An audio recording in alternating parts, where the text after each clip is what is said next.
السلام علیکم ورحمۃ اللہ وبرکاتہ۔ پیارے ناظرین، آج چاند کی کتنی تاریخ ہے اردو کی اور اسلامی مہینہ کون سا ہے؟ آپ اچھی طرح جانتے ہیں ذی الحجہ کا مہینہ، اب محرم کا چاند کب نکلنے والا ہے اور محرم کی پہلی تاریخ کب ہونے والی ہے، 10ویں محرم یوم عاشورہ کب ہونے والا ہے۔ تو آج اس ویڈیو پر پوری ڈیٹیلز کے ساتھ ہم سمجھنے کی کوشش کریں گے۔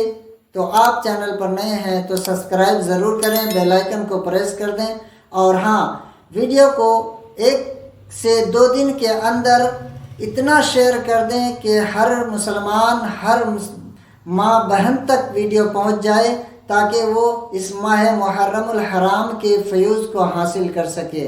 پیارے ناظرین، سب سے پہلے آپ یہ جان لیجئے کہ آج 25 جون 2025 بروز بدھ ہے، اور اردو یعنی اسلامی تاریخ 28 تاریخ ہے، ذی الحجہ کا مہینہ ہے، 1446 ہجری ہے، یعنی آج 28 تاریخ چاند کی ہے، اور کل یعنی 26 جون 2025 جمعرات کے دن 29 تاریخ ہوگی چاند کی، اور بعد نماز مغرب چاند دیکھنے کا اہتمام کیا جائے گا۔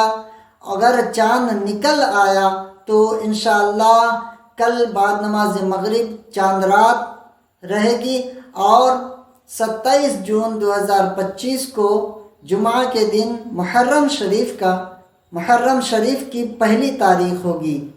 تو پیارے ناظرین، اس حساب سے 6 جولائی 2025 اتوار کے دن یوم عاشورہ منایا جائے گا، یعنی 10ویں محرم منایا جائے گا۔ تو پیارے ناظرین، اس محرم کے مہینے میں آپ کو کرنا کیا ہے؟ اس محرم کے مہینے میں آپ کو پہلی تاریخ سے لے کر کے 10 تاریخ تک، 10ویں محرم تک آپ کو روزہ رکھنا ہے۔ یہ نفلی روزہ ہے، اس کا بے پناہ ثواب ہے اور فضیلتیں بے حساب ہے۔ پیارے نبی صلی اللہ تعالی علیہ وسلم سے کسی صحابی نے پوچھا، یا رسول اللہ صلی اللہ تعالی علیہ وسلم، ماہ رمضان المبارک کے علاوہ اگر ہم روزہ رکھنا چاہیں تو کون سے مہینے میں زیادہ افضل اور بہتر ہے؟ آقا کریم صلی اللہ تعالی علیہ وسلم نے فرمایا کہ اگر ماہ رمضان المبارک کے بعد کسی مہینے میں تم سب روزہ رکھنا چاہو تو محرم کے مہینے میں رکھا کرو، اس کی بہت بڑی فضیلت ہے۔